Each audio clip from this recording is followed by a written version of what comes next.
আসসালামু আলাইকুম। রাশিয়া বলো ভিডিওতে আপনাদের স্বাগতম। সাথে আছে আমি মোহাম্মদ নুরুল ইসলাম পারভেজ। তো আজ জুম্মার দিন সকাল সকাল ঘুম থেকে উঠে গোসল করে নামাজের জন্য প্রস্তুতি হয়ে আমরা বের হয়েছি নামাজ আদায় করতে। মসজিদ যেহেতু আমাদের এখান থেকে অনেক দূর, প্রায় 3 কিলোমিটার দূর, 3 কিলোমিটার হেঁটে হেঁটে আমরা মসজিদে আসছি। এই দেখতে পাচ্ছেন মসজিদ, এটা মসজিদের ভিতরের দৃশ্য। যদিও এটা মুসলিম কান্ট্রি, তারপরেও এখানে মানুষ নামাজ খুব কম পড়ে। আর একটা জিনিস দেখলাম, এখানে যারাই প্যান্ট পরেছে সবই টাকলুর নিচে, তাদের প্যান্ট সবারই টাকলুর নিচে, এবং ইমাম সাহেবের ঠিক একই অবস্থা। আর এখানে দেখলাম কেহ পাঞ্জাবি পরা না, সবই শার্ট প্যান্ট পরা। এবং হুজুর তিনিও তাকেও দেখলাম ব্লেজার পরা। তো ব্লেজার পরে তাই সে নামাজ পড়াচ্ছেন। এরা হচ্ছে আগের জুম্মা, আজ এখানে আমার দ্বিতীয় জুম্মা। এই মসজিদে ঢোকার দৃশ্য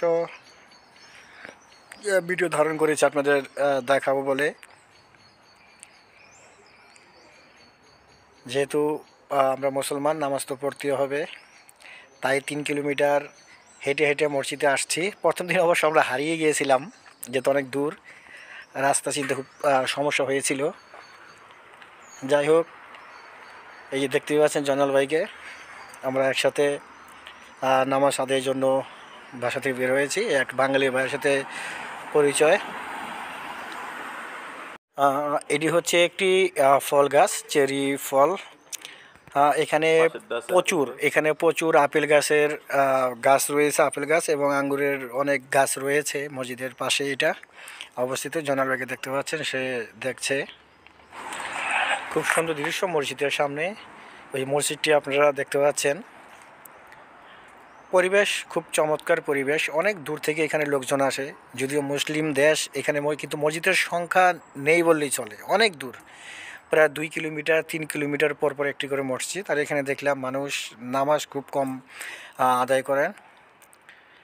এই আপনারা দেখতে পাচ্ছেন, এটি হচ্ছে মসজিদের সামনের যে দৃশ্য সেটি। যাই হোক, আল্লাহর রহমতে আমরা নামাজ আদায় করেছি। আর নামাজ আদায় করতে পেরে আমরা খুব খুশি। মসজিদ যত দূরই হোক না কেন, নামাজ আদায় করতে হবে। নামাজ তো আদায় করতেই হবে, যত দূরই হোক, কোনো বাধা নয়। ইনশাল্লাহ ইনশাল্লাহ নামাজ আমাদের পড়তে হবে। এটি হচ্ছে মানে মসজিদে ঢোকার যে পথ সেটি। এটি হচ্ছে এই মসজিদের গেট, দেখতে পাচ্ছেন মসজিদের গেট। মসজিদটা কিন্তু অনেক সুন্দর এবং অনেক বড়, অনেক বড়।